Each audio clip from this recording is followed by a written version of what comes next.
करता रहता था, उसको रिवाइज। इवन मैं छोटी छोटी पेज पे लिख लेता था। जैसे मैंने उस समय 500 की 500 धाराएं जो होती हैं, लगभग 511 धाराएं होती हैं आईपीसी में, सारी की सारी धाराएं मैंने याद कर ली थी 500 की 500। कैसे करता था, 20 धाराओं का ग्रुप बनाया, एक पेज पे लिख दिया।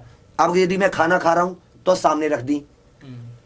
इवन यदि मैं किसी से मतलब कहीं पे किसी के पास गया हूं, मुझे वेट करना पड़ रहा है, जिम में मेरी धाराओं का पेज है, निकाल के एक बार याद कर ली। याद के साथ साथ पेन होता था, वहीं लिख लेता था छोटा छोटा, 38 नंबर ये होता है, 41 नंबर ये होता है, 40 नंबर ये होता है। तो नॉर्मल धीरे धीरे आपके दिमाग में वो चीजें रहने लगी। और अब आ जाती है हिंदी।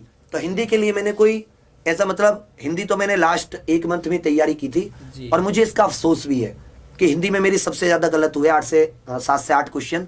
तो यदि मैं हिंदी पे और फोकस करता तो जो ये टॉपिक थे कुछ जिनको मैंने छोड़ दिया तो उन्हें मैं कर पाता, तो और ज्यादा कुछ बेहतर हो सकता था।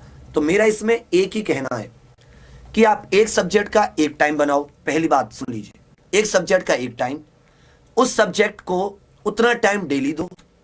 दूसरी बात, उसका रिवीजन करो। तीसरी बात कि यदि आप उसके रिवीजन पे लग गए हो तो उस समय, जिस समय आपने उसका बांध रखा है कि मुझे इस समय वो चीज पढ़नी है, दुनिया की कोई कुछ चीजें हो, उस समय वो चीज पढ़िए ही पढ़िए, छोटे छोटे पॉइंट्स में, और हमेशा कलम से अर्थात लिख कर कीजिए उस चीज